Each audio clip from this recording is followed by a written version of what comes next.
Formula One, Formula E, and NHRA racing talk. This is the Championship Racing Network. Now here is your hosts, Steve West and Matt Nicholson, with producer John Myers. Well, as the classic song goes, 2 out of 3 ain't bad. John's doing homework, so he's got to deal with that. Matt and I in studio, we're talking about young drivers getting into other people, they're getting them hot under the collar. Nothing new there. We'll just tell you the latest round of it. The NHRA has set a pretty interesting 2025 schedule. We'll tell you about it a little bit later on in the show. Plus, you got the annual Race of Champions set to get rolling this week. Not this weekend. Keep that in mind. Got a new F1 style attraction that's coming here to the United States. We'll tell you what it is and where it is. We'll also tell you about the future of Honda in Indycar because, Honda Racing Corporation is actually talking about it. Got a talented Truck Series driver going to get a chance at Cup, and, that's just the tip of this iceberg on this first weekend in the month of March. Welcome to it. Welcome to CRN. We'll get things rolling right after this.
Welcome in. Appreciate you joining us. I'm Steve West. Producer John, I should say. Matt is kind of filling in as producer. I will say that.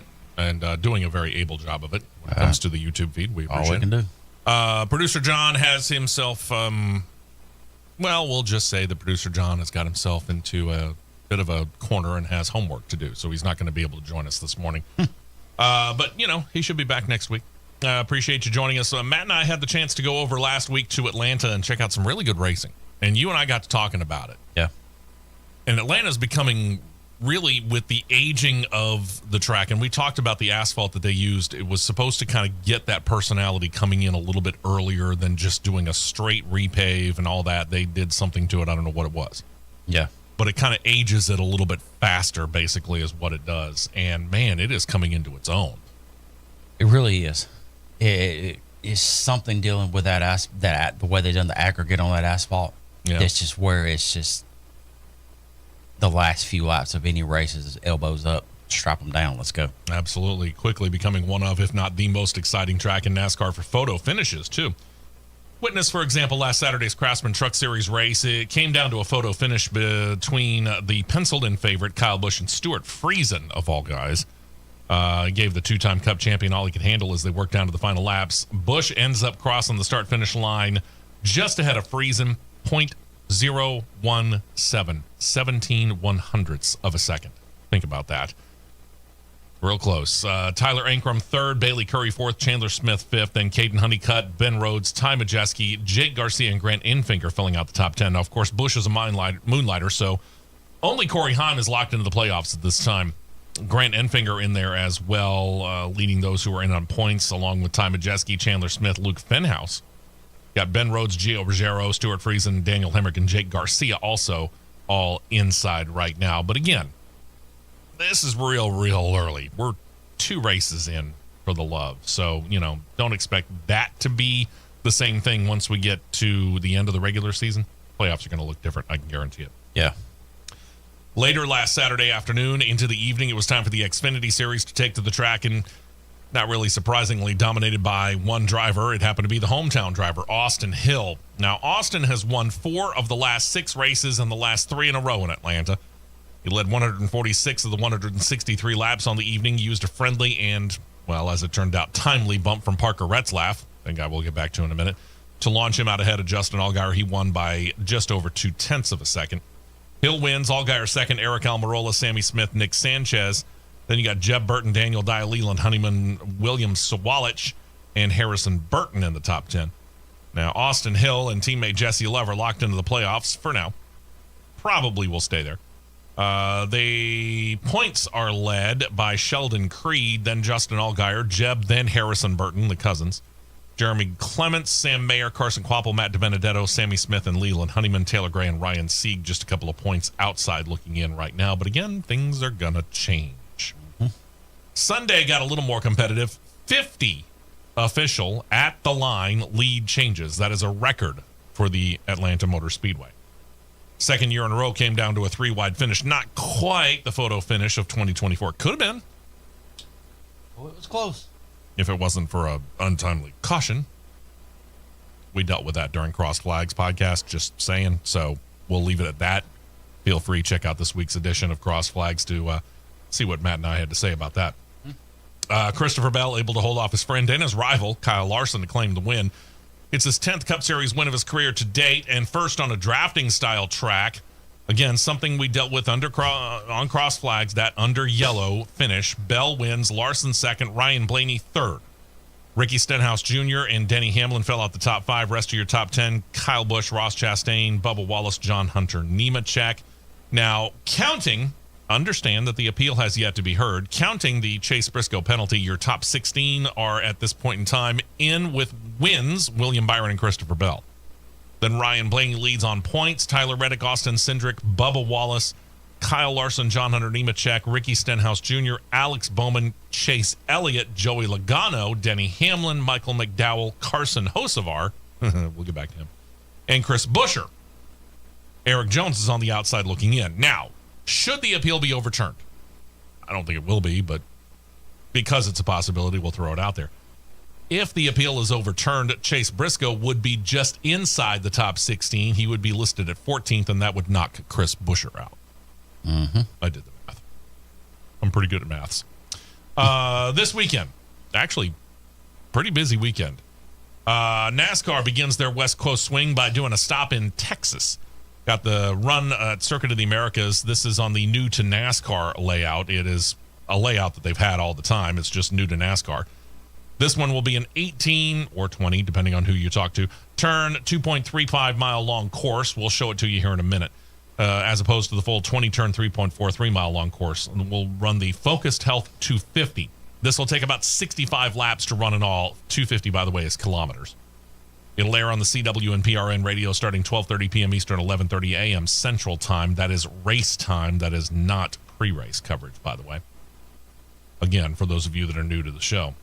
Indycar gets their 2025 season underway this weekend. They're going to run the Firestone Grand Prix of St. Petersburg on the 1.8-mile 14-turn street course. That'll be on Fox and IRN radio starting at noon Eastern, 11 a.m. Central Time. And that means that Fox goes back-to-back with IndyCar and then NASCAR, as the Cup Series will take to the road course on Sunday for the Echo Park Automotive Grand Prix at COTA. Again, the shortened layout, this makes it a 95-lap race. It'll air on Fox and PRN radio 3:30 p.m. Eastern, 2:30 p.m. Central Time. Now, keep this in mind. Craftsman Truck Series, Formula E, they're both off. Those are the other two series that we talk about on a regular basis here on this show. And then that brings us to this weekend. And as they run it, it'll start Friday. Here it'll be Thursday because it's Australia and they're a day ahead. So here we go.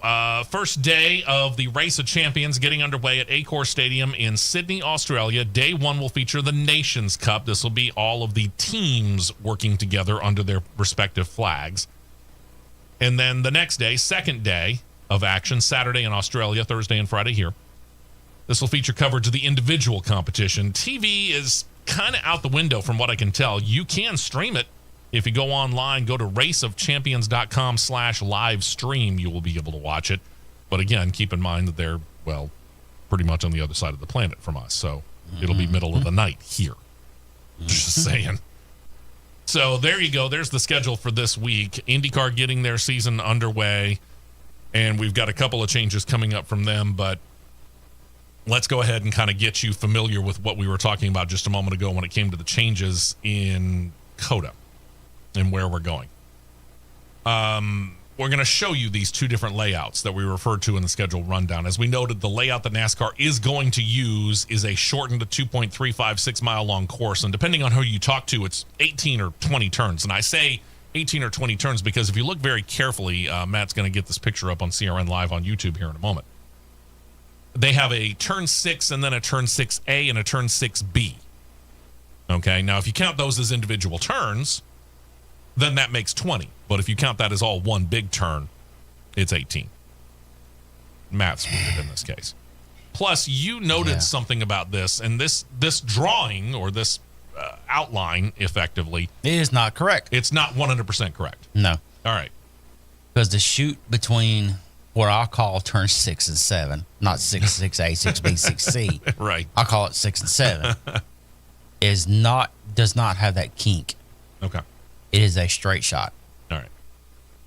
So, sorry for those of you that are listening on the radio. It's much easier to see it if you happen to be online. And it is going, it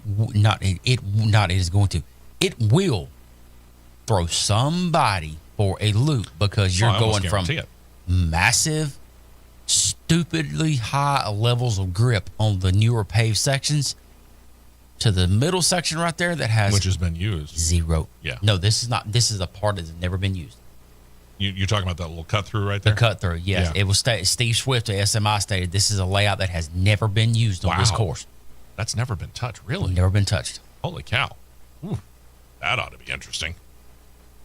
That ought to be real interesting. And then if you flip to the next one, and obviously you can kind of see the kind of the outline of it, but if when Matt goes to the next one here, you can see the full layout. And this, of course, is still what Formula One's going to use, what NASCAR has used since they've gone down there, the 20-turn, much longer, 3.426 mile long course. That's the one that we've all been familiar with. They're just eliminating that whole thing out there. What this is going to really, truth be told, what this is going to help do, because NASCAR doesn't use localized cautions, this is going to help cut down, we hope, on the amount of time that we are under caution. Just because of the fact that, again, they don't use a localized caution like Formula One. And therefore, you throw a full course caution on a 3.5 mile long track. That takes a long dang time to go at pit road speed. It does. So that it does. Hopefully that'll ease that a little bit. Mm-hmm. All right. If you happen to stick around at Atlanta last weekend after the race was over, you might have seen not only the post-race celebration of Christopher Bell, but you might have noted a verbal confrontation between Ross Chastain and Carson Hocevar. Well, Chastain's no stranger to confrontation, let's face it. So it was kind of an interesting turn for him. As for Hocevar, apparently he got under both Chastain and Ryan Blaney's collars and got him a little upset, if not massively upset, at least for what they thought was driving a little bit like a bull in a china shop, when in fact it was kind of somewhat surprising that Kyle Busch wasn't also in line to talk to the young driver, because early in the race, Kyle Busch, over his team radio right after stage one, using words we can't use here on the air, so we'll paraphrase, saying that basically if he got the chance, he was going to wreck Carson Hocevar. Well, if he got that chance, he didn't take it. So it was a lot of words, but for the most part, I would say Kyle Busch was out front of Carson Hocevar for pretty much most of the rest of the race. But I did see them together a couple of times throughout the point of it. But here's the thing. There's nothing new under the sun here. Young drivers come in, they want to go, they want to prove themselves, number one. Number two, if you're a rookie or if you're a guy who's only got a year or two under their belt, unless you happen to be a guy who's been racing in other series a good long while and have gotten the respect of the drivers, you're going to have a hard time making your mark unless you do go out there and start to work your way to the front. Well, and working your way to the front, you know this as well. It doesn't matter what series you're in. Every once in a while, you get a little bump. Every once in a while, you're going to get somebody a little mad. Again, you're the resident driver. You know this.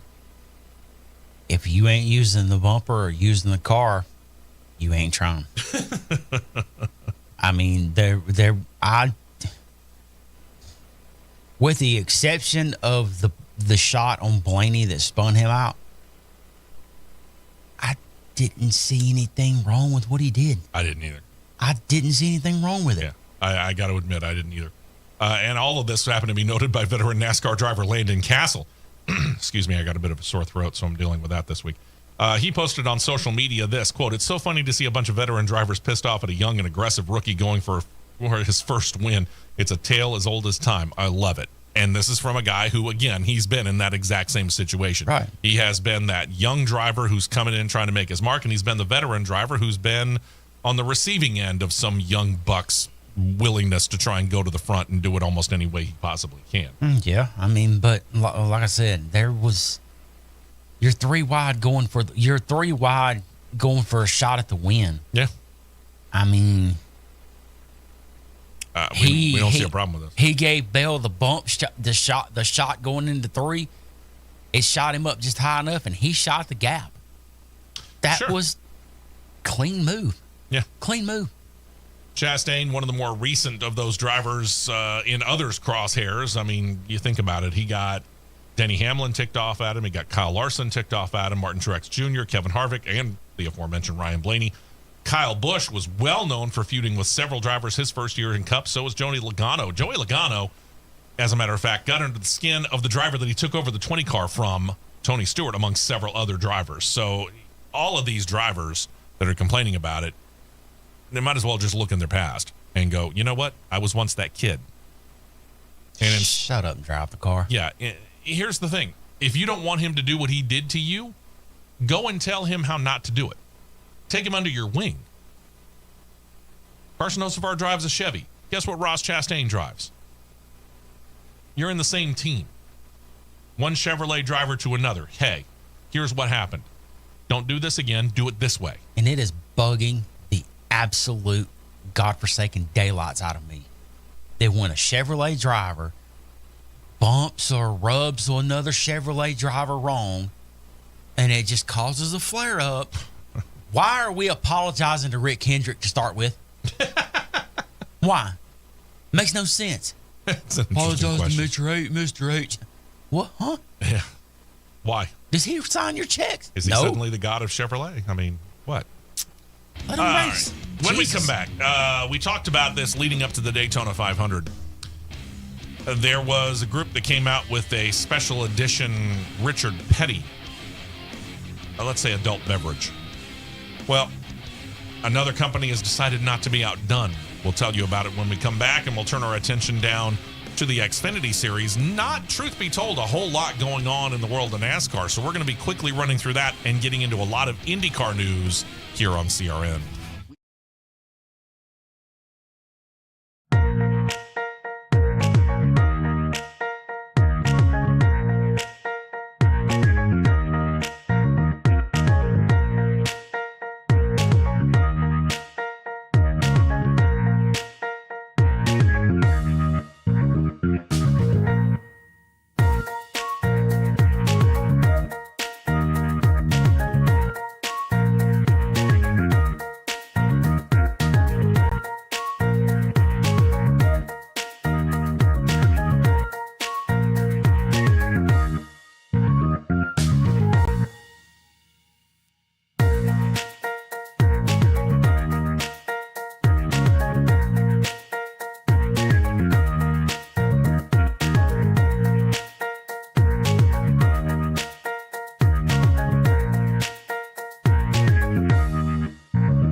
Championship Racing Network.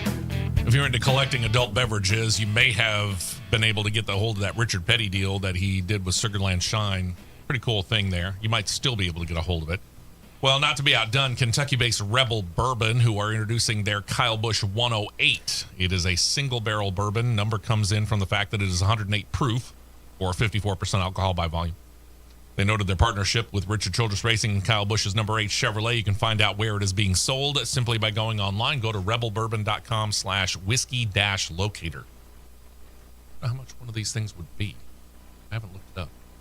Not either. I mean, with Kyle Busch's name or Richard Petty's name for that matter attached, does that or does that not bring a little extra value to it? I should bring some. I guess how much? Yeah, because don't know. Yeah, I mean, it's not going to be, this is kind of special edition sort of stuff. So it's not going to be long term. See, you looking it up? Yeah, let's see where we can find some at. All right, while around you're here. Around here, maybe not. We'll see. To the Xfinity Series, where the Koch family racing company is going to be putting Thomas and Annunziata in their car later today as we air live this morning. being the Xfinity Series race at COTA. Annunziata is going to drive the team's number 70 Chevrolet, sponsorship from Bayshore Mortgage and Chip Boys. GM Derek Cope, it should be easier for me to say that. GM Derek Cope said this, quote, Annunziata comes to COTA fresh off a win at Sebring last weekend in Trans Am racing. He has won at COTA before. I have an enormous amount of confidence in his road racing ability. I can foresee a stellar performance for him. He has 5 Xfinity Series starts to his credit all last year. They were split between JD Motorsports and Joey Gase Motorsports. His best finish came at Watkins Glen when he was in the number 35 Toyota for Joey Gase Motorsports. Rebel Bourbon is actually very local to our area. Oh, okay. Very nice. And how much? I can't find a price? No. Okay. Can't find the price, but I did find the location. I would guess it was probably, with that right there, probably 20 to ish dollars. I was thinking closer to 50. 20 to 30 at least. Okay. Yeah, I was thinking closer to 50, but hey, I could be wrong. Could be wrong. With Annunziata, yeah, you won't get to see him today. He got knocked out yesterday in qualifying. Well, they were going to try and put him in. And, you know, I'm sorry to say this. We're talking about JD Motorsports. We're talking about Joey Gase Motorsports. We're talking about Derek Cope Family Racing. You know, I hate to say it because it seems like I'm smacking these guys around. I'm not trying to intensively or with any massive intent. But the truth of the matter is none of these teams are considered to be a front-running operation. Unfortunately not. So this is not, yeah, sure, it's not a compliment for any one of those 3 teams. But it's also not meant as a major slap to Thomas Annunziata. No, it's not a knock on him. It's just, when it comes to these road, where his expertise is in this road course stuff, he needs a legitimate shot in a car that will let him show it. Sure. I.e., well, I mean, let's look at a couple of years ago. Who made the splash at the Chicago Street Course? Comes in, win his very first race, SVG. Well, it's a very good car. We know that, and he's a good driver. So if we can combine the good driver with the good car, wouldn't it be interesting if he got a shot in, say, a Junior Motorsports Chevrolet in Xfinity, for example? Yeah, instead of Ross Chastain being in it trying to dive bomb and jump into the Xfinity Candy Bowl. There you go. Or even the Joe Gibbs, even the 19 car with Gibbs, instead of Riley Earps driving it, put him in it. Yeah, exactly. Yeah. Last Sunday, before the Cup Series race at Atlanta, Matt and I were able to get there in time for a press conference that had 2311 Racing announcing the start of a driver development program. And the first driver signing on that, Corey Heim. This was just a matter of time, by the way, because Corey Heim, a lot of people, truth be told, and this was even asked of him during the question and answer session there, of him betting on himself, basically, instead of just taking any car and jumping up to Xfinity or maybe even Cup. He's sticking with a program that he knows in the Truck Series, waiting for the right opportunity to be able to move up into Xfinity and or Cup. And quite honestly, he's playing it pretty smart. Yeah, I agree. Corey Heim, as part of the program, will get time, not only as full-time in the Truck Series. He's going to get Xfinity Series races this year. He'll get Cup Series races this year. He did race with 2311 last season at Nashville Super Speedway. He's going to get behind the wheel of their number 67 Toyota in several Cup races throughout the season, the first being at Kansas. He'll have veteran crew chief Booty Barker calling the shots, too, so that's not a bad deal either. He's starting P6 today in the second Sam Hunt car. There you go. That is essentially a 2311 prepared Xfinity car. As he just said, he'll get several Xfinity starts with the Toyota team Sam Hunt Racing. That continues his run with that team. Saw him run 13 Xfinity Series races just last year, and he has 17 total starts there. His full schedule for either Cup or Xfinity was not fully announced, but I'm sure we will get to that real soon. And again, this is Corey Heim basically betting on himself, and it paid off in this case. He has gone out there and he's done great stuff in the Truck Series, making everybody wonder when, not if, he was going to move up. And now he gets the chance to do it with a team that has proven the fact that they can win, number one. And number two, even in the Xfinity Series, we've seen this before where Stewart Haas Racing used to do this. They would, let some guy run over at, say, SS Greenlight Racing, but they would prepare the car instead of letting SS Greenlight do it. Right, yeah, and looking just basically the 9 junior motorsports car is now going to be basically the de facto Trackhouse Xfinity car. Yeah, with Trackhouse sponsors and Trackhouse drivers. But just looking at from yesterday at qualifying, looking at the actual final times, it is absolutely. Let me say this very, very, very clearly. It is absolutely stupid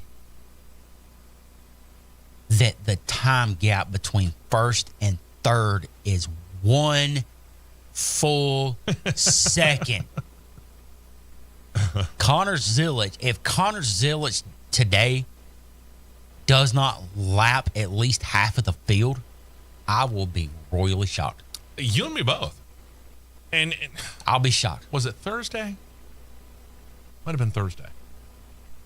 Sirius XM Satellite Radio, the midday show with Danielle Trotta and Larry McReynolds. Their question of the day was, what kind of chance do you give Connor Zilic in the Cup Series on Sunday? And I was hearing a whole lot of people that were saying less than 20%. No. I think he's got a much better chance than that.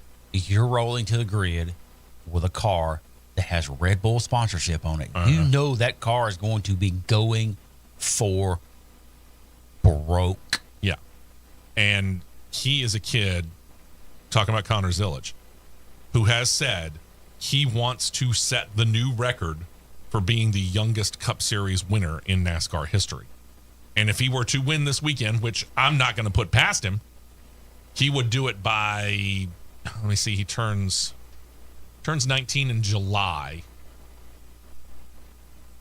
So that means he's now 18 and 9 months, 8 months.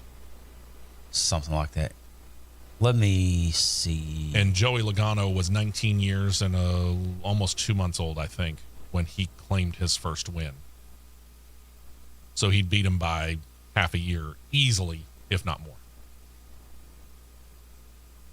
And I'm not going to put it past him. Okay. All right, kids. Via BetMGM, I have found the official odds line for COTA. Oh, here we go. I'm going to go, let's see, it's 1, 2, 3, 4, 5, 6, 7, 8, 9, 10. Your top 12 odds. I'm going to go from 12 to 1. Okay. Chris Buescher plus 2,200. A very underrated road course racer, by the way. Alex Bowman plus 1,800. Who's very good. We know that. AJ Allmendinger. And we all know about him. Sitting 10th. That seems low. At even with Ty Gibbs at 9th. Ty Gibbs? Plus 1,600. I'm not. Okay. They're basing that more on the car than anything else. Ross Chastain plus 1,400. Yeah, he won here last year. We know that. But that was, of course, the bigger course. Chase Elliott plus 1,200. He's won at COTA before. Kyle Larson plus 1,000. Yeah. That's legit. Yeah. As long as he doesn't overdrive the car, which he has a tendency to do from time to time, he puts himself into. I mean, there's no doubting Kyle Larson's talent. It's just that every once in a while, Kyle Larson will overdrive the car and put himself into a situation where he shouldn't. Bell and Byron setting 5-4. Okay. At plus 900. All right. Tyler Reddick plus 750. That's straight up legit.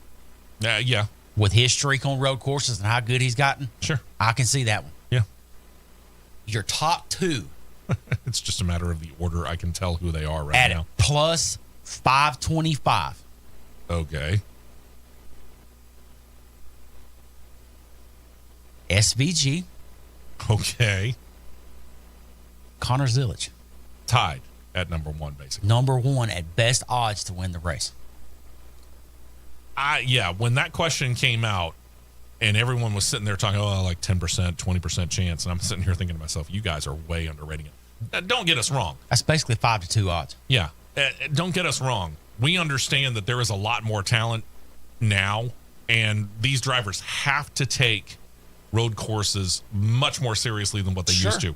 You know, you could throw them away back when we were only doing the 2 of Sonoma and Watkins Glen. You could. You could effectively throw it away, and if the driver didn't want to drive it, you go find a road course ace, like Boris said. You stick him in the car, and you run it because you have to satisfy your sponsor to make sure that they are happy. Nowadays, you got half a dozen. That's 1/6 of the points races in a Cup year. Here's a further one. Michael McDowell plus 3,000.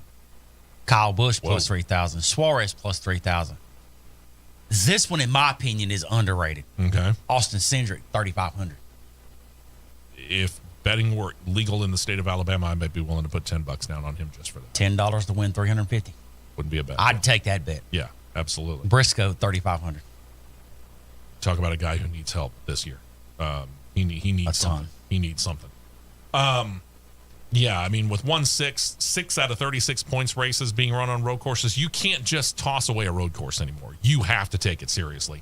And these drivers are, and they are doing a much better job of it. And the thing about it is you get those guys. Connor Zilic is one of them, and we'll have to see how good he does on ovals here real soon. But I got to admit, I'm pretty impressed with what SVG's been able to do in adapting to oval tracks here in NASCAR. Yeah, I mean, he hadn't had the finishes that it just show it, but he's running well. The nose of that car's been there. Yeah, straight he's up. running well. There's no doubt about it. That's crazy for Zilic to be tied with him as the odds-on favorite. It's nuts. Truth be told, I can't say as I'm all that terrifically surprised. I'm really not all that surprised either, but it's still nuts.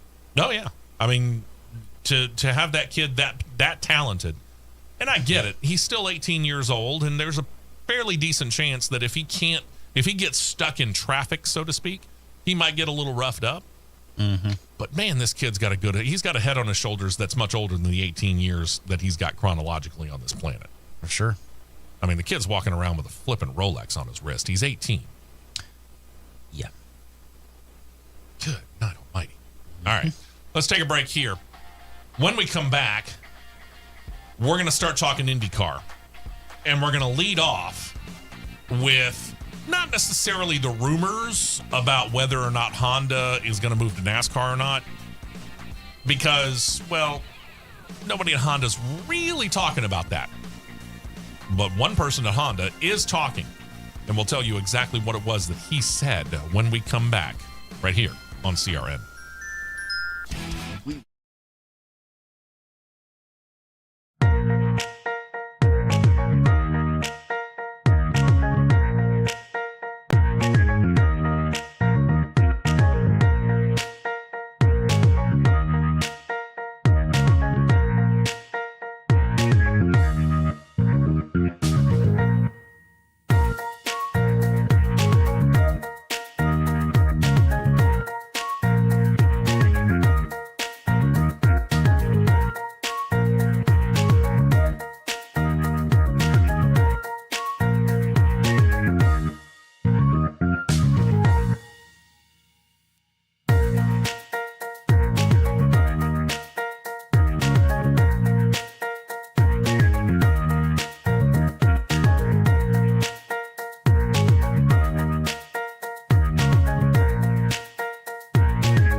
to the Championship Racing Network.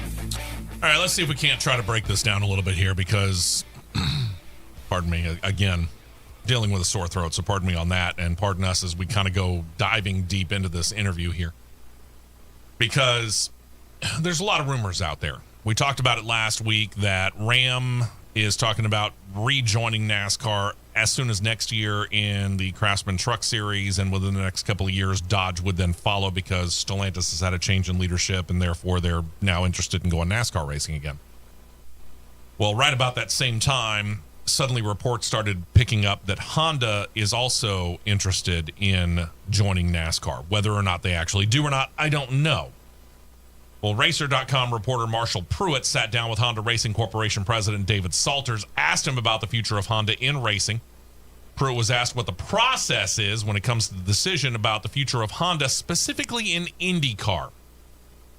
And I realize we mentioned them going to NASCAR, but Honda is a relatively small company in comparison to your Ford, your General Motors with Chevrolet or Cadillac, depending on what they do, and Toyota. Mm-hmm. Now, yes, they're bigger than Nissan. We talked about that when it came to the proposed merger, which fell apart. They're much bigger than Nissan.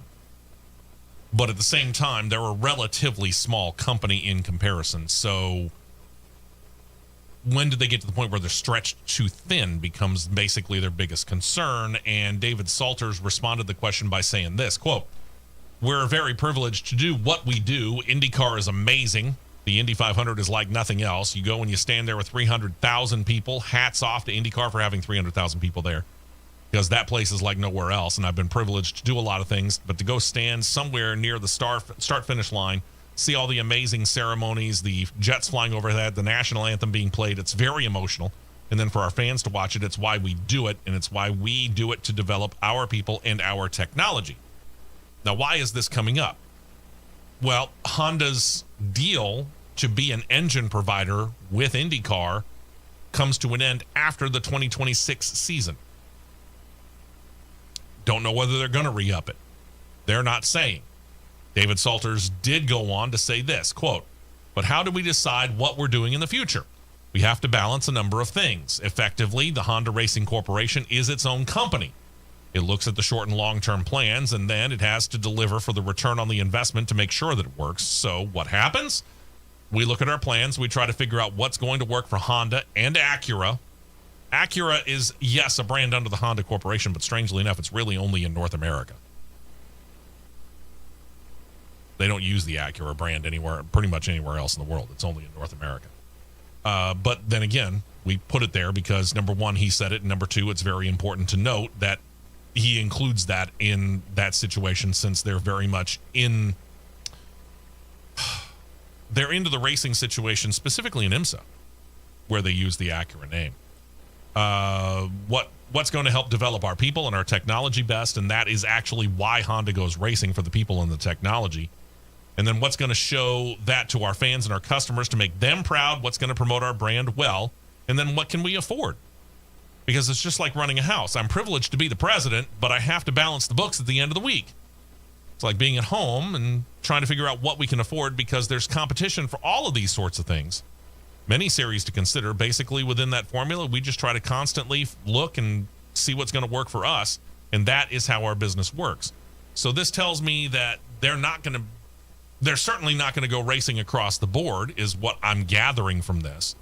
If they're going to go NASCAR, somebody else has to go by the wayside for them to go stock car racing.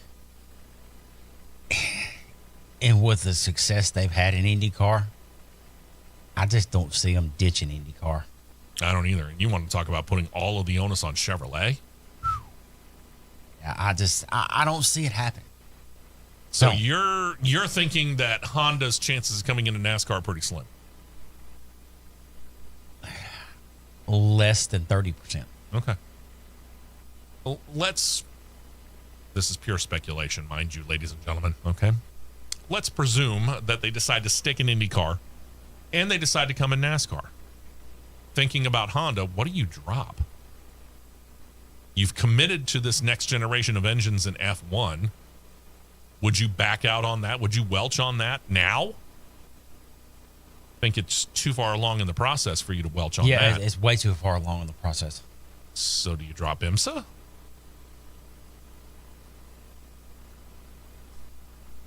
I mean, this might be the equivalent of them trying to find dollars and cents in the couch cushions and underneath the mattress of the bed. Oh yeah, but I don't know what goes by the wayside, if anything goes by the wayside, or if they just go ahead and they ask Honda to cut a check. I mean, the way that he says it, basically, they're two different houses. They just happen to have the Honda name on their house. to which is being funded by the main Honda house. Yeah, exactly. They've got the pool. They've got the Honda pool house. Honda's got the main mansion. Yeah. And they just go, hey, need some money, pops. I mean, Like that. regardless of what you may or may not think about Honda as a brand, and again, road going cars, race cars, it doesn't really matter. Say what you want, think what you want about them. But in doing any research that I've been able to do on the Honda company, Right. they don't walk into anything blindly. They do full research. They go deep into it and try and go and crunch the numbers and make sure that they're going to do it and do it right. Right. Which means that they're not really in a bad situation financially when it comes to that. No. If they were in a bad situation financially, why didn't they reinvest in the F1? Exactly. So, do you take the short-term loss for the long-term gain? I could see it happening. Because, I mean, you know this as well as I do. You got to do the initial investment to get everything running for a NASCAR team. And that, yeah, the amount of money that they have to put in to do what they would need to do to be in NASCAR, yeah, it would be a short-term loss. But overall, in the end, I think it would be a long-term gain. If they did it right. Probably. If they did it the way that they've been doing it in Formula One and IndyCar and IMSA, yeah, I think in the end it would be a gain. I don't know. I mean, it's hard to say because where are you going to what are you going to branch out and create a new cup team, or are you going to become the factory team for a team that's already in place? Which is what they should be. That's what they should be trying to do. That's what they should be trying to do. Yeah, instead of trying to start their own team. I don't see them coming in trucks. Sorry, but I just don't. To which if they come into an existing operation, I would be zeroed in on one organization. But here's the kicker to that. This one organization is scattered across two series. And with them, I don't see them developing, putting a Ridge, but I just cannot see a Honda Ridgeline as a truck. Chevrolet, Ford, Toyota, and when Ram comes back. Mm-hmm. I see that. Mm-hmm. That's the four most identifiable names and brands with trucks and pickup trucks. Sure. Okay? And regardless of what you might think of the Honda Ridgeline, nobody's going to mistake that for a full-size No. pickup at all. All right. The organization I would be zeroed in on for them to do that with, because there's one little tiny connection here, not a little awfully small / very, very large connection here. Spire.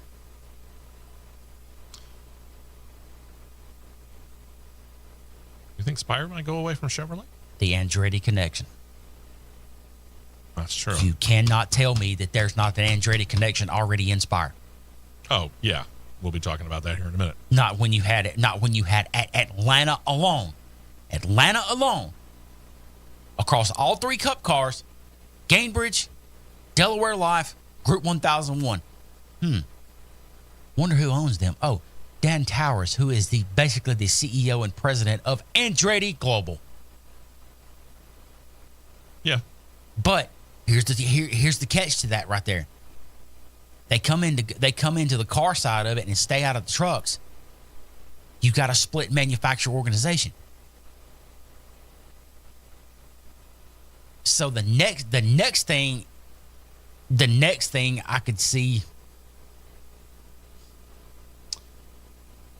the question would be is this: with a team that's strictly the car side only, who do they poach from Ford or Chevrolet? And if you're Spire, now you're in a weird situation because you have a Cup Series operation, but you got a Truck Series operation too. If they had an Xfinity and Cup, different story. But you're Xfinity and trucks. I mean, Cups and trucks. Cup and trucks. I mean, would you actually run two separate brands? You probably couldn't. I mean, IndyCar and stock cars is a different story. Sure, yeah. Because you had Ganassi with Chevrolet and Honda. Right. You got Penske with Chevrolet and Ford. Right. And across the other organizations, Chevrolet, Ford, Porsche. Right.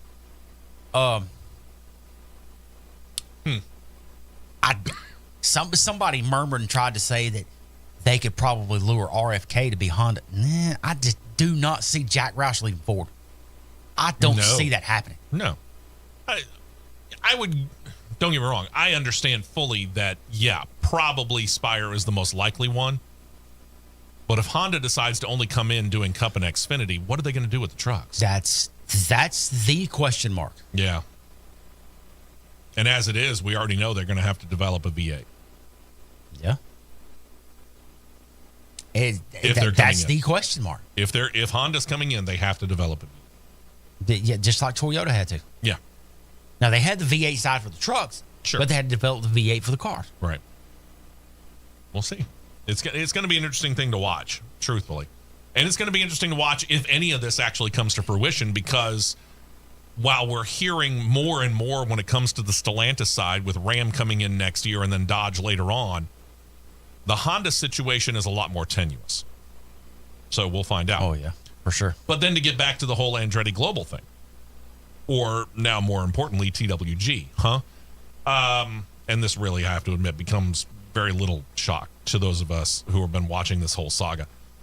You watched Andretti Autosport turn into Andretti Global, and then the changeover in day-to-day leadership where Michael Andretti stepped away. Well, Andretti Global is not going to come, is about to come under the umbrella of a parent company called TWG Global.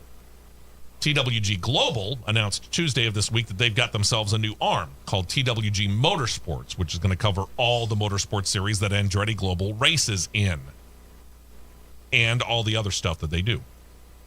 TWG Global was formed in 2024 by partners Mark Walter and Thomas Tull, have their hands in several sports teams, portfolio that includes at least part ownership in, for example, the LA Dodgers of Major League Baseball, English Premier Soccer League team Chelsea, the NBA's LA Lakers, and there are others out there as well.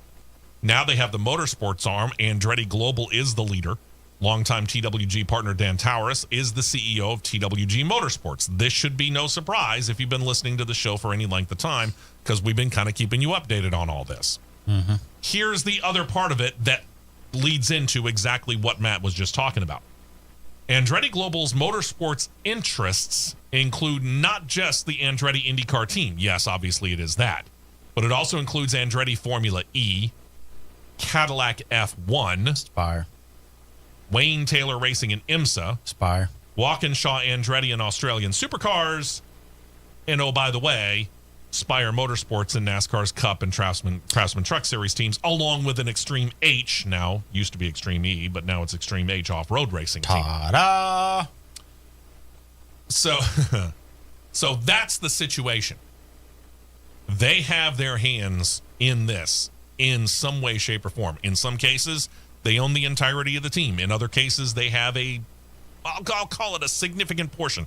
It may not be that they have more than 50%.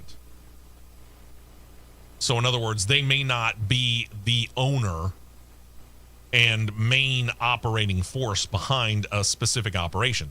Think Spire Motorsports. But they have a stake in it. Whether it's 25%, 33%, 40%, 1%, whatever it is, they've got a stake in it. And we know that it's more than 1%. Yeah, because if if those the Group 1001 brands and icons are going all over every single vehicle that Spire puts on the track, mm-hmm. Yeah, it's more than 1%. So it's going to be interesting to watch this whole situation as it comes together. But I think to a large extent, you're right. If Honda is looking to come in, they need to be bending the ear of a couple of teams that are feeling like the small fish in a big pond and say, hey, wouldn't you like to be like Joe Gibbs was when they signed on to Toyota back in 2007 and become immediately the big fish in a small pond? Here's another one. Because I caught this out of my eye at Daytona of a certain IndyCar driver mingling around with a certain Cup Series team.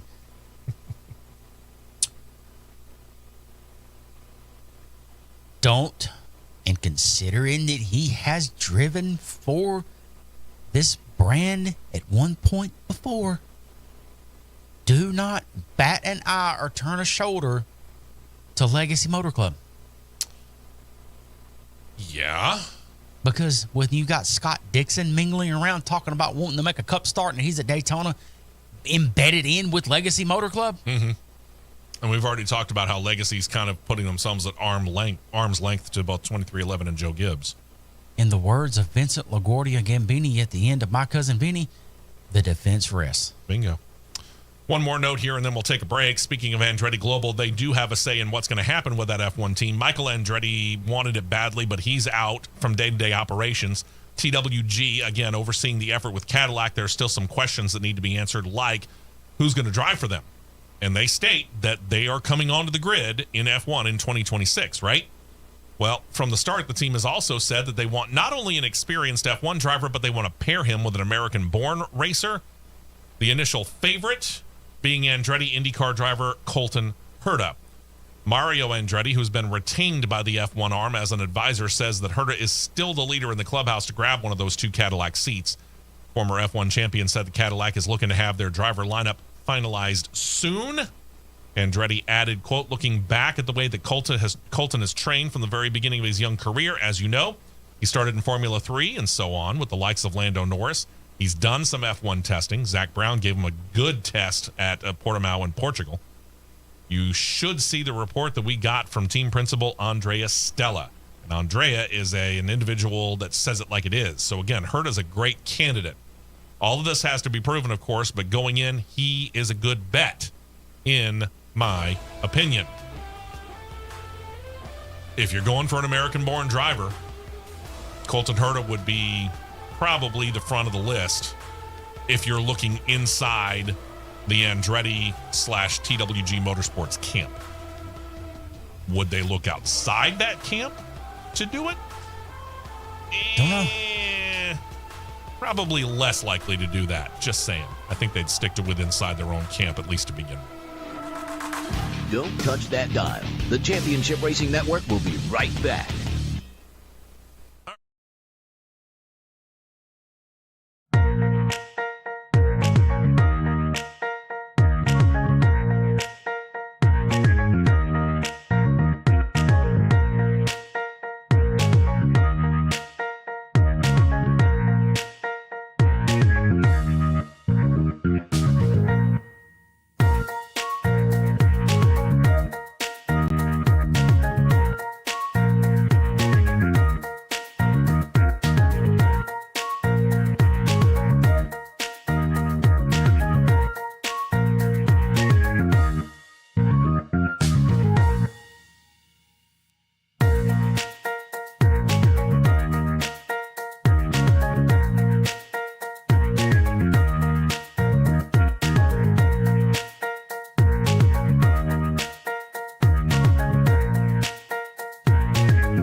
FM Sylacauga and WDNG 1450 AM W236CQ 95.1 FM Anniston, 95.1 and 100.9 The Mountain, East Central Alabama's classic station. 4 tires and 2 cans of fuel, and we're back to more racing action on the Championship Racing Network. Hour number 2 of the show underway. Steve West, Matt Nicholson here. Producer John, not able to join us this week, should be back with us next week if everything works out the way that we think that it will anyway. Still talking a little IndyCar here between the two of us. Whoops. It helps if I actually, stop that. This weekend, just mentioned it during the race recap about an hour ago, as we are prepared to get into the 2025 season, Bridgestone Firestone announced that they extended their partnership deal with the organizers of the Grand Prix of St. Petersburg. So they will remain the title sponsor through at least 2028. It'll be the Firestone Grand Prix of St. Petersburg. Kim Green, who's the race promotions group head of Green Savory Racing, said this, quote, Firestone's been an integral part of the growth and success of the Grand Prix of St. Petersburg as a title sponsor. This latest extension will take our partnership to a remarkable 15 years. Can't complain about that, and hope that certainly will continue on. Then there's Team Penske. They set up a long-term contract as well. Turns out with one of their drivers. Bless you. Excuse me. They have signed a long-term extension. Now, as I don't know what the reticence is when it comes to these teams and or the drivers not talking about the exact length of the car, they just, or like the deal, the contract. Mm-hmm. But they all love to say it's a multi-year deal. Just give us a length. Is it 2 years, 3 years, 8 years, 100 years? What is it? But it's a multi-year extension of their deal with Scott McLaughlin. Revealed on his personal and social media account, said this, quote, signing a long-term extension with Team Penske and have been absolutely 100% focused on prep for this year. Let's kick the season off right, straight to the moon. And now this marks his 5th season with Team Penske, driving that number 3 the entire time. He'll once again be paired up with Joseph Newgarden and Will Power. Will Power's in his last year of his contract with them. We'll see what happens there. So far, Scott has 7 wins. 3 of them came just last year. He's got back-to-back third-place finishes in the final standings. And I'll be real honest with you when I say this. It would not surprise me at all if he's battling for the championship at the end of this year. Yep. I would be hard to believe if he wasn't. So, and I get it. We got the hot shoes like Pato O'Ward and all those guys. But let's not discount how he has been able to make this move and adjust so well from Australian supercars to IndyCar. Right. He has done a fantastic job on that.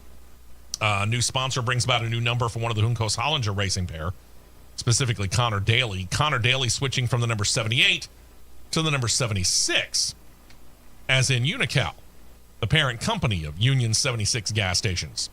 They've joined on as a sponsor, and in order to make it just easier, instead of having separate numbers, they're taking the classic orange and blue circle with the number 76 inside, and that'll not only signify the new sponsorship, but it'll also be the new car number.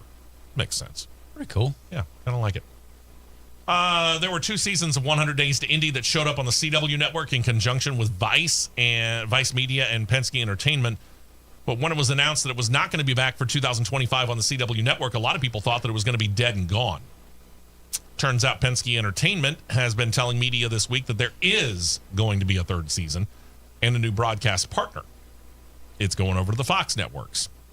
It'll be shown specifically on the Fox Nation streaming service. I don't have that. I'm not so certain that this is the massive temptation for me to get it. Yeah. Racer.com is reporting it will be a 6-episode event series that'll be produced in conjunction with Fox Sports. Could include some of the same producers and personnel involved in the first couple of seasons. Vice Media is having major financial trouble, so they're falling apart over there. So they may have indeed grabbed a few people from Vice Media. It seems that they're set, by the way, not only to just cover the season leading up to the Indy 500 like the first 2 seasons were, but will actually cover the entirety of the 2025 season. First 3 episodes would cover the lead up to the Indy 500, and then you would probably get 1 episode dealing with the Indy 500 itself, or mostly, and then the rest of the season would cover the rest of the season, if you get my drift. Okay, we'll see. Be interested to see what I hear of it. with the amount of money that you end up putting into something of a production like this, Right. because Right. the production value of 100 Days to Indy is very much like the other ones that we're going to talk about, what Netflix has done with both Formula One and NASCAR in Netflix's Formula One Drive to Survive, and then last year they did NASCAR Full Speed. The production value is high. Very, very well done, which means it's not cheap. I get the funny feeling that they will, at some point in time, put this at least on the Fox News Network, if not on Fox, just to try and make up a little bit of money. Because you can then put advertising on it that you wouldn't necessarily be able to put on it on the streaming service. Yeah. If they were still NBC, you see 100 Days of Indy on the freaking CNBC network. Sure. Like they did. And we're going to use programming over to CNBC. Yeah. A lot of people if you can't can even find it. A lot of people can't even find CNBC on the schedule roster. Yeah, exactly. Where's it at? No, if you know where CNBC is without looking it up, congratulations. Good because for you. I know in all the time that I had cable and or satellite, I never knew what channel CNBC was on. Yeah. I had to go look it up every time. Yep. Fox, again, taking over for IndyCar this season, finalizing their announcing lineup. We talked about it a couple of weeks ago where Will Buxton is coming over from Sky Sports F1 coverage to take the lead announcing on Fox's IndyCar. In the booth alongside him will be former IndyCar drivers James Hinchcliffe and Townsend Bell. They'll be analysts. And what we heard this week is something that what we didn't know along pit road with an asterisk. Kevin Lee, Jack Harvey, and Georgia Henneberry will be covering pit road this season. And this is a nice move up from Georgia Henneberry because 2 years ago, the first year that I did the PA at Barber Motorsports Park, she was part of that group doing PA work as well. Right. Yeah, she's And now she's moved to television. she's elevated herself quite well because she was past couple of years. It's been a combination of IndyCar, IMSA, and doing stuff for MRN on the radio side. Yeah. She will not be performing that duty, however, for the first couple of races this year. She's on maternity leave. She just gave birth to her first child. So filling in is going to be Jamie Little, who we generally see on Fox Sports NASCAR reporter as a pit reporter in the Cup Series. This will take her away from Cup Series coverage, obviously, this weekend. Fox has not commented on who, if anyone, is going to take her place on pit road for Cup Series coverage. They could just split it amongst two, I guess. This may sound bad, but it's not meant to sound bad. After all of the slack that has been taken and been put out there for the first couple of races with the levels of analytics and enthusiasm in the Fox booth when she's been doing booth work. Mm-hmm. This is probably a good time to slide her over there to give that a break and let that go to rest for a little. Probably a good time. We'll see. Secondly, because we don't know what time frame Georgia Henneberry has for coming. right. I went back and watched the replay of the practice sessions on FS1. Okay. I've got to give an attaboy to Will Buxton. Yeah. He was good. Settled Really good. right in. No Yeah, problem. he settled right in, no problem. Good. Thirdly, it is a night and day difference. Almost to the point of the difference of between Jekyll and Hyde. Of the production level that Fox Sports is putting into IndyCar versus NASCAR. It is insane. I get that they're probably trying to impress. But here's the deal. Just before you signed that deal, you signed a 7-year extension with NASCAR. Mm-hmm. Man, NASCAR seems to be taking a backseat to IndyCar on Fox. Huge, because when you unveil, when you have the overhead driver shot and you got basically the in-car shot, and you have the graphics package, the Halo graphics package that runs in almost a near mirror image of how Sky Sports does F1 cars, and it's clear, it's crisp, and we don't use the stupid cartoon graphics on IndyCar. Fox gets well done from me. Yeah. I wish they would put the same effort into what they're doing in the Cup Series or They get NASCAR as a whole. They get a well done from me. Yeah. I wish they put that same effort into NASCAR as a whole. I really do. Because I like Fox's coverage personally. I know that there are people that have become critical of Mike Joy over the course of time, but I will state this about Mike Joy. If you honestly think that you can do what Mike Joy is doing right now versus what he did even, say, 20 years ago when Fox first got NASCAR, you're wrong. Right. I've been doing this job. I've been in this business now for going on 4 decades. I would have a hard time doing what Mike Joy is doing. It's not an easy job. Will you make mistakes? Absolutely. Are you going to be perfect all the time? Not a snowball's chance, and you know where. Mike Joy does it better than just about anybody that's out there. And I'll also give a big attaboy to Lee Diffie, because Lee Diffie called out Will Buxton and everybody else over on the Fox Sports and IndyCar and wished them the best of luck this year. He did, and that was very, very professional with him. Really cool stuff. Very professional with him. Really cool stuff there. All right, let's talk a little straight line action here. The National Hot Rod Association first, pairing with Towing and Recovery Association of America and Florida's own Slow Down, Move Over campaign.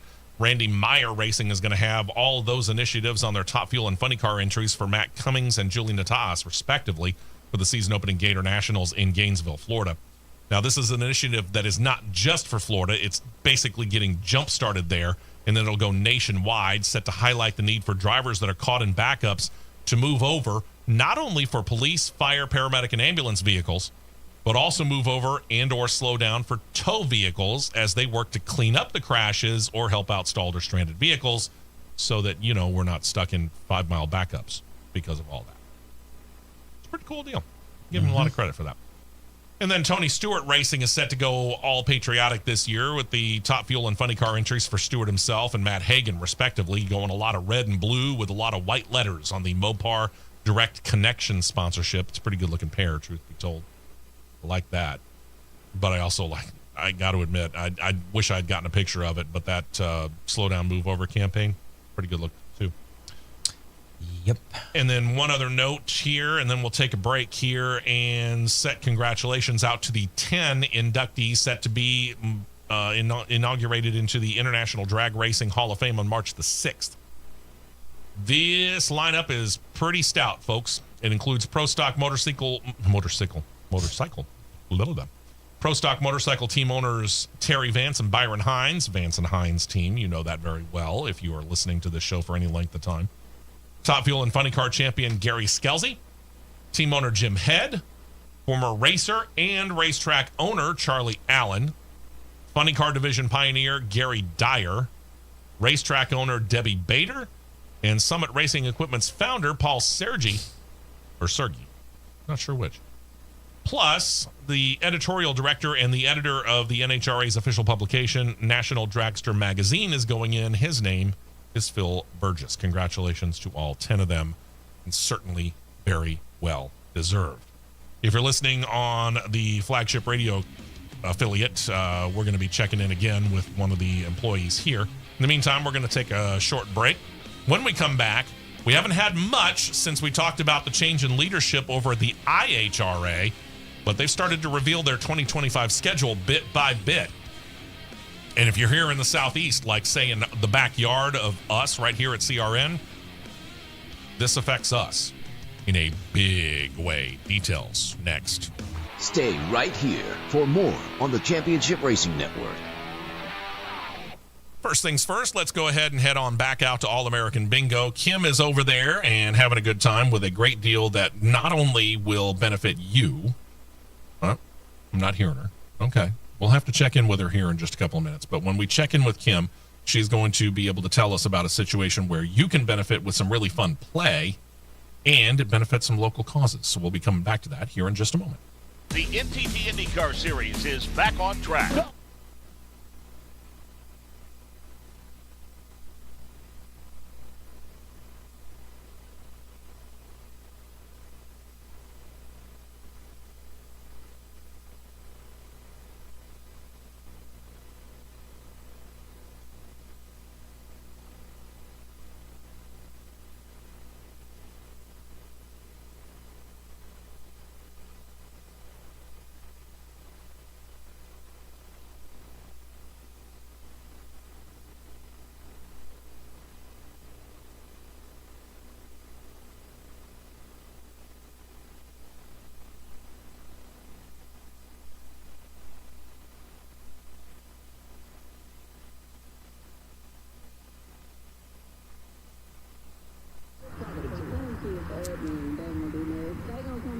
I'm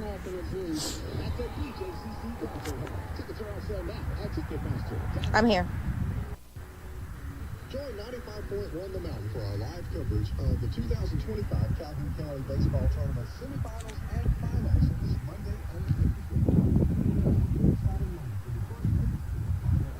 Our live coverage of the 2025 Calhoun County Baseball Tournament semifinals and championship game are presented by Roofbacks of Alabama, Jack Green Oil Company, and Choice Paint. Brought to you by Amos Tire and Lineman, Hilton Home Center, Oxford Dental Center, Web Trucking, Cremation Services of East Alabama, Greenway Chrysler Dodge Jeep and Ram, McClellan Sports and Outdoors, Grove Park, Waldron Manufacturing, Coosa Valley Electric Corporation, and Denny's Barbecue.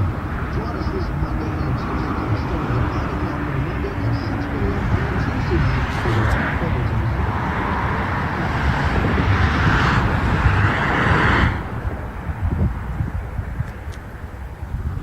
All-American Bingo, checking with Kim down there. Again, this is a chance for you to play, but it's also stuff that's going for a pretty good cause today, too. Tell us all the details, Kim.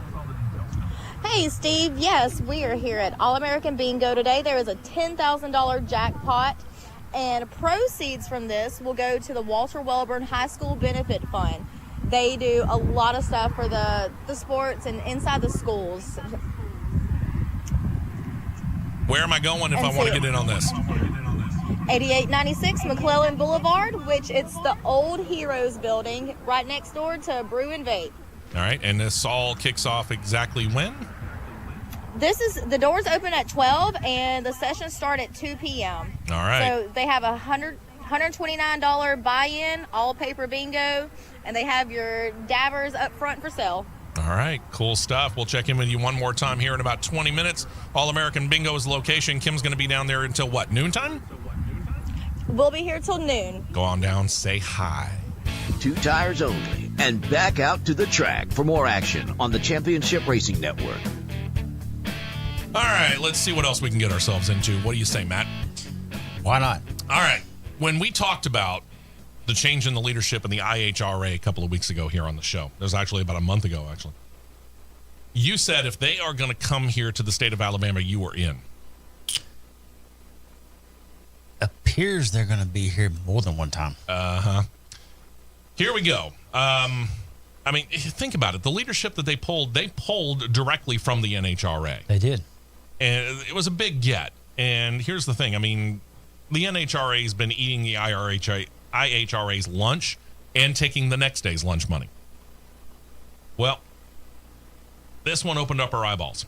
Because as they're getting prepped for their 2025 season, one move is to put the IHRA Summit Super Series World Finals right here in our own backyard. The World Finals, slated for October 16th through the 18th, will take place at Alabama International Dragway in Steele, Alabama, and they've got a long-standing relationship with the IHRA. It goes back to the facility's very opening, back when they paired with the IHRA and hosted the Super Nationals from 1993 through 1995.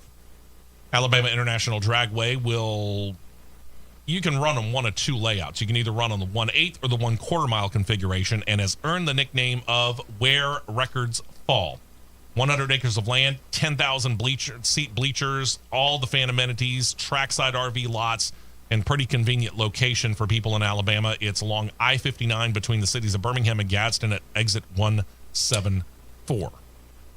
Easy to get to. Boys and girls, ladies and gentlemen of the jury, do you remember me saying here recently on this platform that we're upon, on multiple avenues, that the weekend of October 17th through the 19th could arguably be the largest sports weekend ever in the history of the state of Alabama?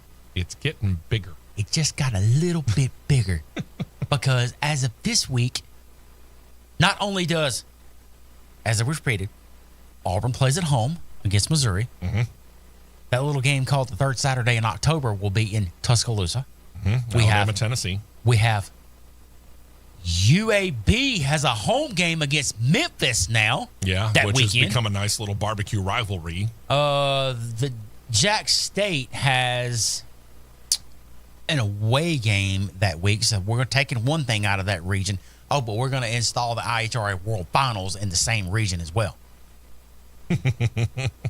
Woo! Bring it. A little busy there, kids. Bring it. You Now, don't hear me complaining.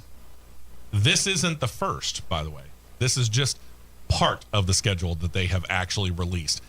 This is the actually second major event added to the schedule that'll take place in the state of Alabama. The IHRA and World Drag Racing Association, the WDRA, their finals set to take place the very next weekend at Montgomery International Dragway, which that's an easy run down I-65 for us in Birmingham. And, what is it, the first or the second Montgomery exit, I think?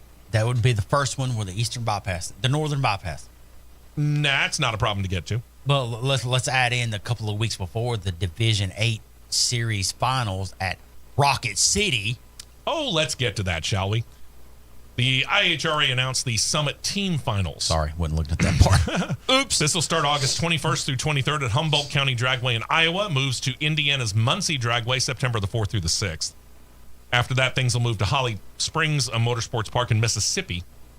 That's along I-22, by the way, and not a too far a distance run if you're a big drag racing fan. That event will be September 11th through the 14th. Then there'll be a Quaker City Motorsports Park in Ohio, September 18th through the 20th. Then you got a pretty interesting one. You get two different divisions running on the same weekend. Union Dragway in South Carolina next up September 25th through 28th. Same weekend, other divisions racing at Extreme Raceway Park near Dallas, Texas. And the finals will all conclude, like he mentioned, at Rocket City Dragway in Harvest, Alabama near Huntsville. That event taking place October 2nd through the 4th. So, in effect, the IHRA is going to spend a good month of the amount of the month of October right here in the state of Alabama. Yeah. I stand corrected about Jack State. They do have a home game that week. Ooh. But they're playing on the Wednesday night. Wednesday, okay. Against those beloved Fighting Blue Hens of the University of Delaware. Oh, where Joe Flacco got his name. Yeah. So, By the way, they don't have Joe Flacco coming back through that door to be their quarterback. all we're waiting on is just basically to see. So we'll see. find out whether Troy and South Alabama are playing that week. At least Talladega's moved off of that area. Alabama State has an off weekend that week. Okay. Let's Alabama see what A&M. Troy's got. Yeah, let's see what Troy's got. Let's see what South Alabama's got. Let's see what Alabama's A&M's got. Or Samford, for that matter. Might as well have a good time with all of them. Might as well. What the heck? Yeah. Let's just see here. You do that. I'll look up Samford. I got Troy right here. Troy. Troy is on the road. Okay, so they skip all that. At ULM. October 18th, Samford is on the road to VMI. Okay, so they're out. Last but not least, Alabama A&M. Yeah. I'm sorry, you'll look that up. I'll look up 2025 schedule for Alabama A&M. Appears they are off as well. Okay. Because that is the week before the Magic City Classic. All right. Much like Jacksonville State, South Alabama is doing a midweek game October the 14th against Arkansas State. It will be at home, but it is a middle of the week. On a Tuesday night. So that entire week and weekend could easily go down as the single-handed largest sports weekend ever within the state of Alabama. Yeah. Only Talladega and Barber miss out. Wow. And we're gearing up for that because got to remember, Talladega moves to the round of 8 in the middle of that. Closer to Halloween, a little bit. Yeah, that whole week culminates with Talladega. Yeah. So if we It's can gonna have be good IndyCar times. then too, let's go. Let's go. Come on. Why bring not? it. Of course, I couldn't do both of them. I can only do Talladega because, well, that's the way it is. Flip a quarter. I'll take one. You take the other. Let's turn our attention over to F1, shall we, where they began their preseason testing in Bahrain this week. Day one, it appeared most of the teams were going to be in pretty close competition all season if that was all you took, if you just took that one snapshot. The rookie in question that led the way, Kimi Antonelli of Mercedes, he ran the quickest time of the first test session, 1 minute 31.428 seconds. Not all that impressive, but that was day one, or the morning of day one, I should say. Things among the 10 drivers taking part in that first session, the top 6 were all within 0.4 of a second of each other. Oscar Piastri, Nico Hülkenberg were both within 0.7. That left Haas F1 rookie Ollie Behrman's second wind at the back of the field in that test session. He was only able to pull a quick lap that was more than 4 seconds. 4 seconds off the pace that Antonelli set. That's not a good start. But in the second session that afternoon, things picked up. Fastest lap of the day came on the second session. Lando Norris setting a fast time in his McLaren, a 1:30.430 lap. In fact, the top 6 times in the session were all faster than Antonelli's fast time of the first session of the day. Of note, one of those 6, Carlos Sainz in his Williams. Half a second off of Norris's fast time, but again, in the top 6. Slowest time was the aforementioned Haas of Ollie Behrman. His teammate Esteban Ocon was able to best Behrman's time, but it was a 1:33.6, so he's about 3 seconds slower than the quick time and about 1.5 seconds slower than the next slowest time, Nico Hülkenberg for Sauber at 1:32.169. Day 2, speeds picked up again. New fast time of the entire test session, set by the Williams of Carlos Sainz. Fast time, 1:29.348 seconds. That bested not only Lewis Hamilton, but his Ferrari teammate Charles Leclerc. The top 5 breaking into the 1:29 time frame. Might have been a bad omen for Haas F1. Again, they brought up the rear of the field.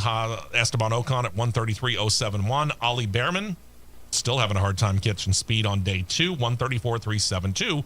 Both well off the pace. Well, yesterday was day 3 and the final day of the test session in Bahrain. The new leader in the clubhouse, Mercedes driver George Russell on top. His fast time of the day was a 1:29.545, so it actually turned out to be the Williams of Carlos Sainz that set the fastest time of all 3 days. Only the top 4, Max Verstappen, Alex Albon, and his Williams, and the McLaren of Oscar Piastri broke 1:30 on the final day. The bottom side remained the Haas of rookie Ollie Behrman, but he showed a little bit of a heartbeat, picking it up again to a 1:32.361, by far his best time of the 3 days. The other Haas entry, Esteban Ocon, was mid-pack, the best time of 1:30.728. From here, they go to Australia. They prep for the season opener, which will happen in a couple of weeks. Preseason testing, you've done this as the driver. What does the preseason testing tell you? I mean, how much stock do you put in the rundown of the times from Bahrain?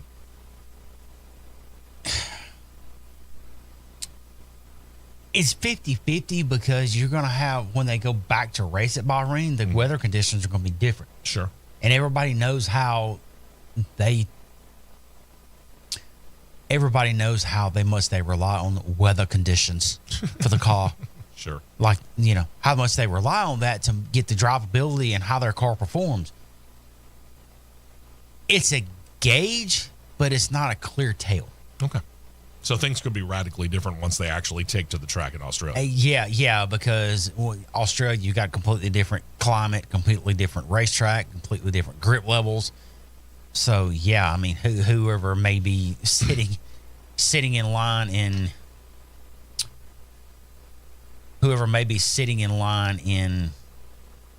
7th or 8th could unload at Australia and be 2nd or 3rd. So Esteban Ocon is saying, there's hope. Because that's about where he was in that final test session day. Does the times that Ollie Behrman set concern you, or you're not really all that concerned about that? Not right now. Okay. All right. Not right now. Just checking. 2026 testing. Remember, we got a new chassis coming in. We got the new engine regulations coming in for 2026. So they've decided that they're not just going to have one preseason test session. They're actually going to do 2. Well, 3 if you break it all up. January is going to be the first FIA F1 sanctioned test session, and it's going to be in Barcelona, Spain, according to motorsport.com. They report that the plan for the preseason testing schedule has 5 days at the Catalunya circuit. Final week of January, the teams will be allowed to choose any 3 days of the 5-day period. You can only run 3 of the 5 anywhere between January 26th and January the 30th. Okay. From there, after Barcelona, they will go, just like they did this year, to Bahrain. They'll have 2 sessions in mid-February. The first one, the 12th through the 14th, and then another 3-day session, 18th, 19th, and 20th. The late January session, they say, will help the engine builders give time to adjust as they need it and allow the teams a little more time to tune in their chassis as well. Also, F1 says that they're going to begin to use the new synthetic racing fuel for 2026, and this will be its first major test when it comes to that. Synthetic racing fuel. I mean, we got synthetic oil. I'm interested to see how something like that works. I am too. Be real curious about that. That'd be considering, yes, and shame on me for even saying this, considering that now I'll have a passport obtained. That'd be a heck of a 41st birthday trip. Let's see. Atlanta. Was that a hint? Barcelona, Spain. Let's see. Checking flight times. And yeah, let's see what we can figure out here. Yeah, good luck with that. When the series gets to Monaco, things are going to be a little different than what you've been used to, specifically when it comes to pit stops. The race, despite being a crown jewel, has been coming under criticism because of a lack of passing. A lot of that's due to the rather narrow nature of the course. Well, that's not going to be able to be changed because it is a street course. And how the driver, or the cars, I should say, have gotten longer and wider over the course of years. While the next generation of racers will come in with the new engine regulations next season be a little bit narrower, the FIA and F1 officials have decided to see if they could change things around a little bit. They are mandating not just one, but 2 pit stops. In other words, you have to stop twice, regardless of whether or not you need it. Currently, the engine series regulates mandating at least 2 different tire compounds of the 3 during a race. So it meant that 1 pit stop was going to have to happen. But now you got to stop twice. They're saying that at Monaco, 2 will be required, and it doesn't matter whether it's in wet or dry weather conditions. The hope is to make them stop twice is to add a bit of more of a strategic element to the race. And it led to the following statement, quote, "The World Motorsport Council reviewed a proposal regarding the implementation of a mandatory 2-stop strategy in both wet and dry conditions for the Monaco GP, with the primary intent of improving the sporting spectacle of the race. Following discussions with the F1 Commission, the requirement for the Monaco GP has been approved, mandating the use of at least 3 sets of tires in the race with a minimum of 2 different tire compounds to be used if it is a dry race. Obviously, if it's wet, you can use intermediate or the full wet. You're trying to bring in a little bit more of a human factor of we might have a mistake on pit road, which might allow a pass, or we might have somebody mess up, pitting the car, whatever. Right. I see where they're trying to go with it, but I'm not sure that this is the perfect solution to their problem. No, it's not. I don't agree with it. Let it be what it is.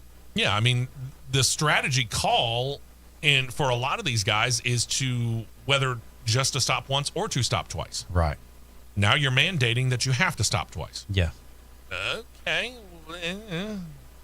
Whatever. When you look at it, it's 7-day trip to go from Atlanta to Spain is not all that terrible, all things considered, on a flight. Okay. Round trip, $920. And then you got to find a place to stay. Yeah. Which I'd camp out in a bus at the track or a little car. I'd sleep at the racetrack. Okay. I'm just for the travel part, getting over there. Yeah. That's not as bad as I thought it was. Yeah, could have been a lot worse. Considerably. I agree. Considerably.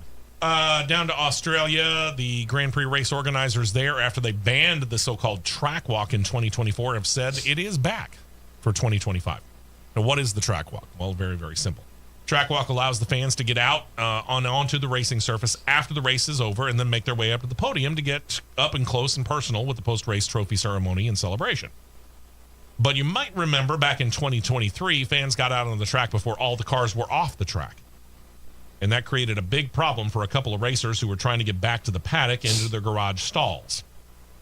So they banned it last year.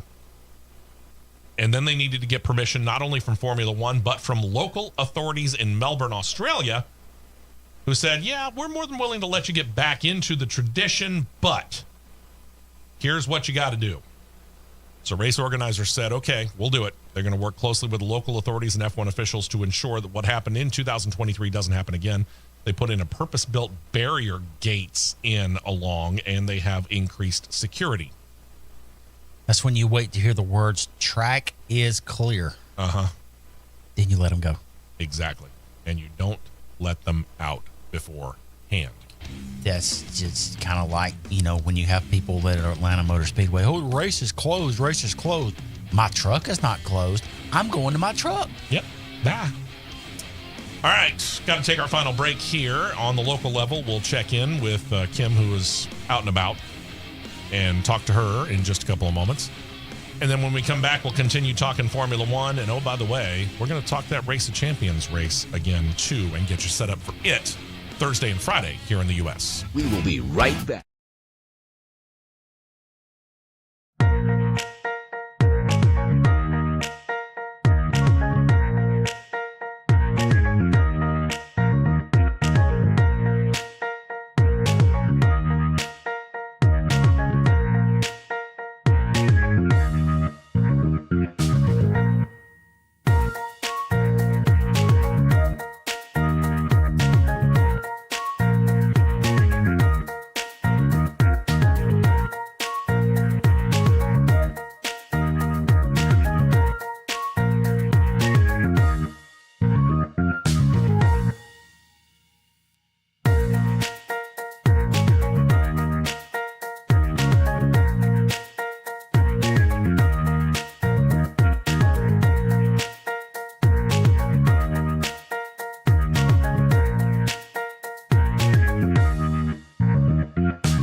Here, and we just talked about how Australia is finally letting the fans back out on the track. Here's the thing. I get it. As fans, I mean, we've been there. We've both, Matt and I, have been there. Everyone's listening to us has all been there. And if you rush the field, rush the court, rush the track, whatever, you want to be a part of that. And especially when they actually allow you to get up close and personal in the case of post F1 races. I get it. You want to be as close as you can possibly get. But these are race cars. And while they have incredible stopping ability, they still have the ability to run your butt over. Public disclaimer, out of all of the sporting events I've been to, I've never rushed the field, I've never rushed the court, and I will not rush a racetrack. No. No, I've seen what happens. Yeah. And if you rush a racetrack, say, I don't know, before the race starts and steal the pace car, you get yanked out by your hair and banned from the track forever. That happened at Talladega. Go look it up on YouTube. To which I would be willing to bet that guy's probably came back in some shape, form, or fashion. Probably. So, but yeah, I mean, settle down, folks. Just settle. It's all good. All right. Let's see. We talked about it a little bit earlier. F1 Drive to Survive. They're getting ready. So I wanted to remind you real quick. Season 7 is going to be ready to watch starting this Friday, March the 7th on Netflix. You can binge watch it because all the episodes will drop all at one time, or you can take it at your own pace leading up to the next weekend season opener in Australia. Expect the episodes to concentrate on one team for the most part per episode. And yeah, the man, Gunther Steiner, he's back. And I'm sure he'll be asked a whole lot about his split with Haas. Gunther. This ought to be interesting. One more interesting note from the final day excuse me, of the 3-day preseason test session at Bahrain. The appearance of one Dmitry Mazepin. Yeah. Remember him? The owner of the Russian company Uralkali, which was a one-time title sponsor with the Haas F1 team. But when, of course, Russia invaded Ukraine, that whole deal was nixed. His son Nikita was kicked off the team, and to this day, Nikita is not allowed to race under the Russian flag. And he's not the only athlete from Russia who's not allowed to participate under the Russian flag. They all are. You cannot do it. So how did Mazepin come to be on the paddock? That's the big question, right?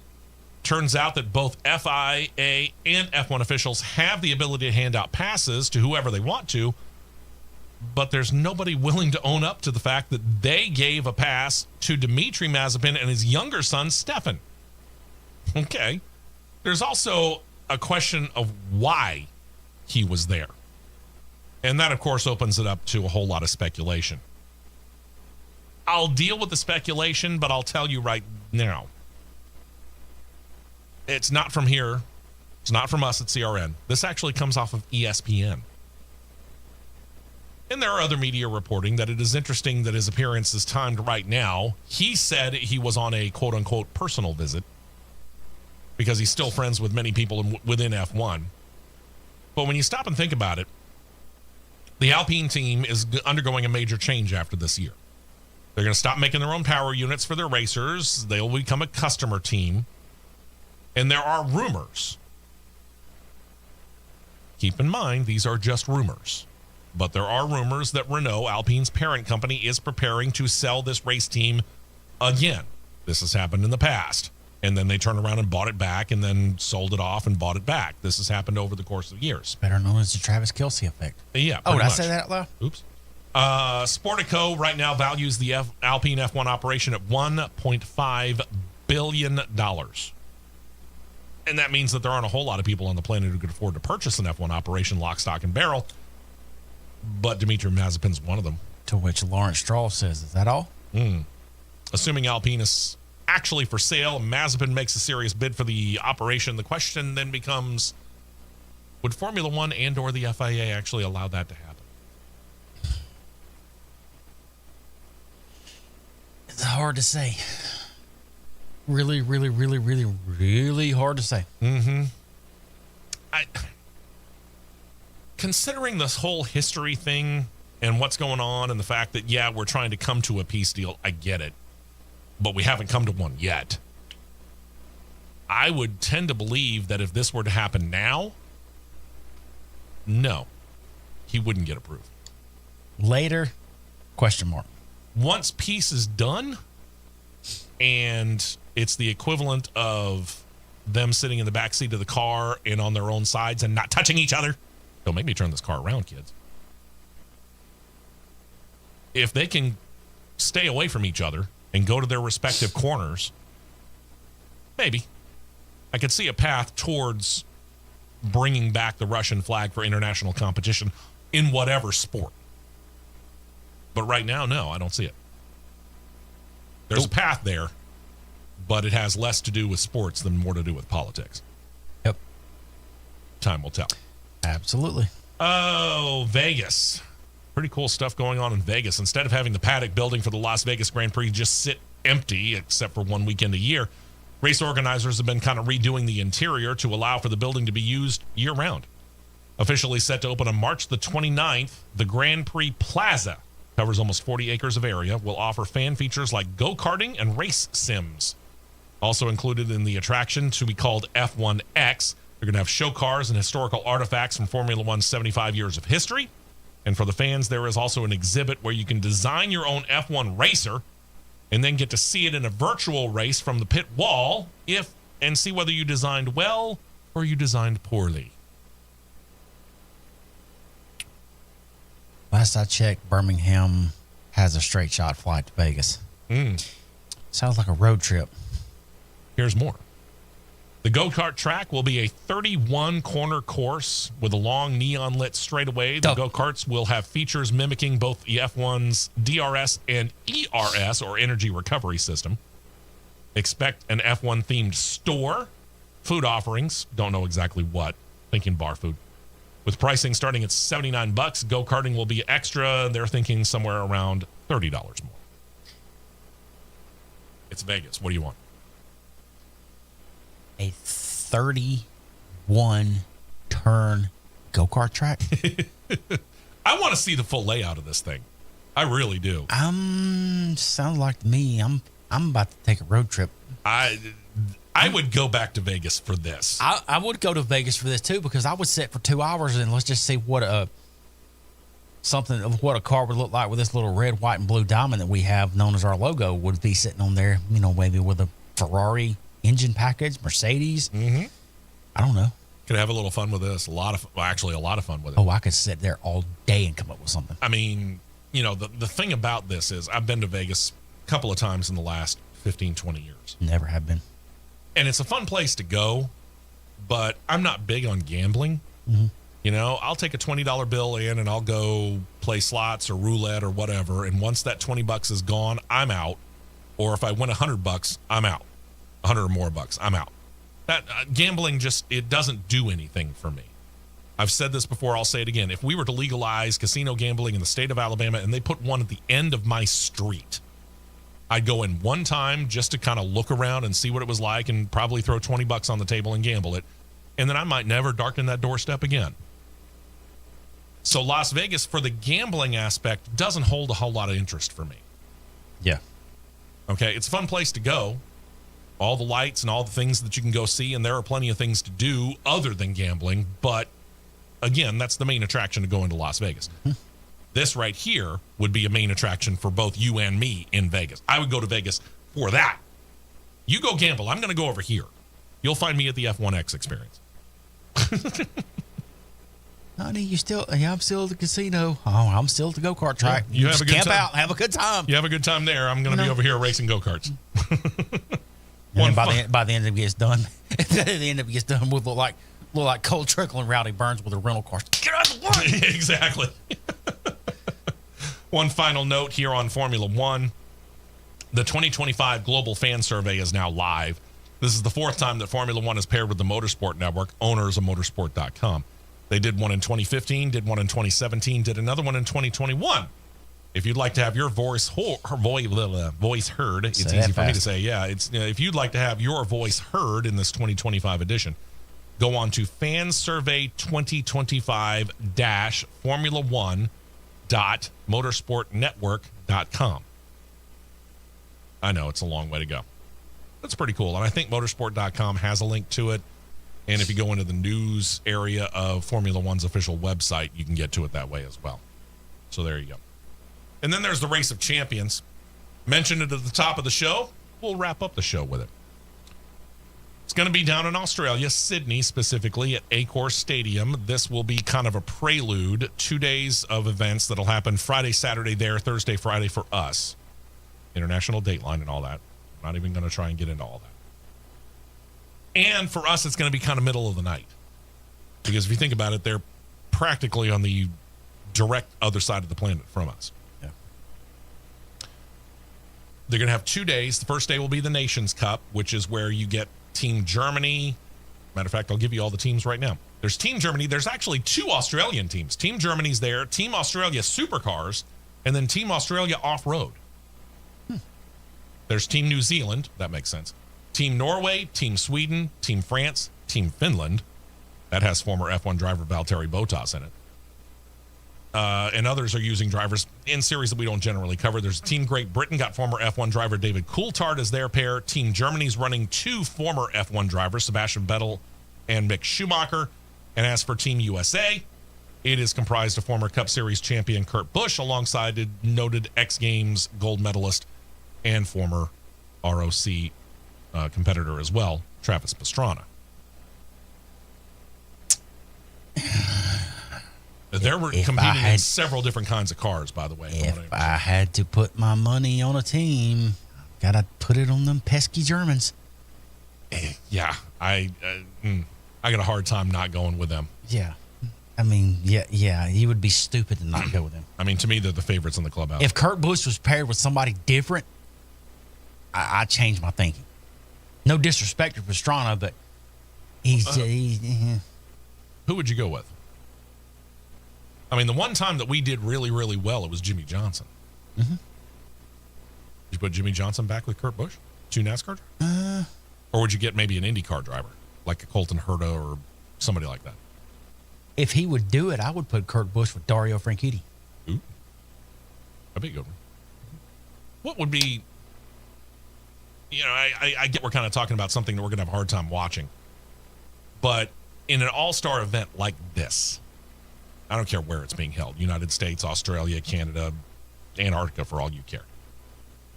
If you were to set up a nation's team from the United States of America, had to be born here, not just spending a whole lot of time here now, had to be born here, of the current run of racers.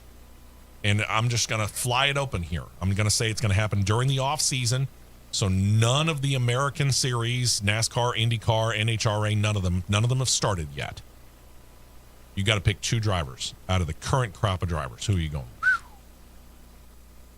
I would go with. This is an interesting bit of homework for you too, as the listener / viewer on CRN Live on YouTube. I would go with driver A. I'd go Kyle Busch. Okay. Driver B, Kyle Busch covers the stock car arena. Driver B, I would have to go with.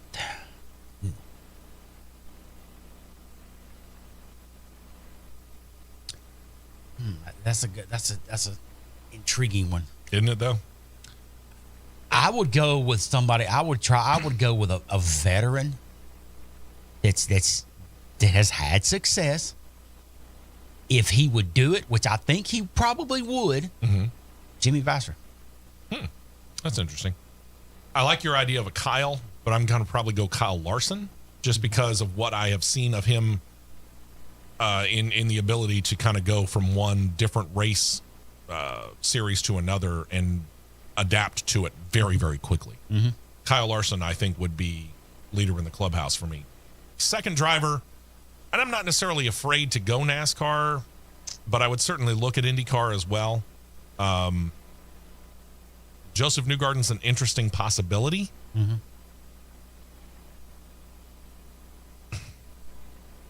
I mean, if you're forcing me to go with someone in IndyCar, that's the first name that comes to mind. Because otherwise, I'm probably going to go and look for somebody else who is at least as versatile. And I don't know. I don't think it's Jimmy Johnson. I might go I might go with the guy that Kyle Larson's been battling with on dirt this offseason. I might go with Seabell. I might go with Christopher Bell and Kyle Larson. That would be a knockdown, drag-out team for sure. It's a pretty stout team. It would be a strong one. They need to what we need to do is make sure that they set this race of champions at a time when those two could actually go and do it. That's the key. That is the key. But it's not like we're in a situation where we have much of an off season in NASCAR anyway. Yep. What is it Larry McReynolds calls it now? The non-racing season? Yeah. True. That is true. All right. Cross Flags coming up on Wednesday. Don't forget about it. Don't forget to subscribe right down there. If you're watching us on CRN Live on YouTube, we would appreciate it. Producer John going to be back with us. Homework should be done, we hope. next Saturday, and he'll be ready to rock and roll. And we will be, of course, here as well next Saturday morning, live and ready to go, 9 a.m. Eastern, 8 a.m. Central Time. Thank you very much for joining us. Don't forget, Wednesday, crossed flags, next Saturday as well. Y'all have a great time, great week. Enjoy the racing. Started the Indycar season, and NASCAR starting their West Coast swing by going road course racing on a very odd layout at COTA.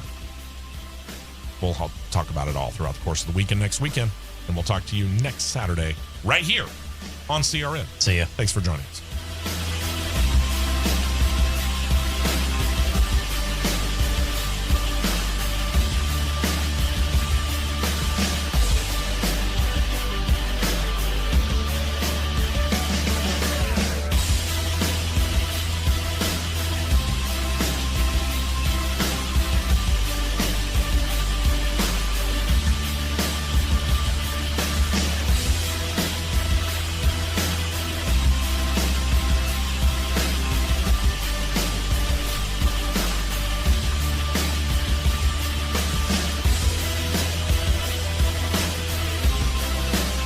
This has been a presentation of the Championship Racing Network.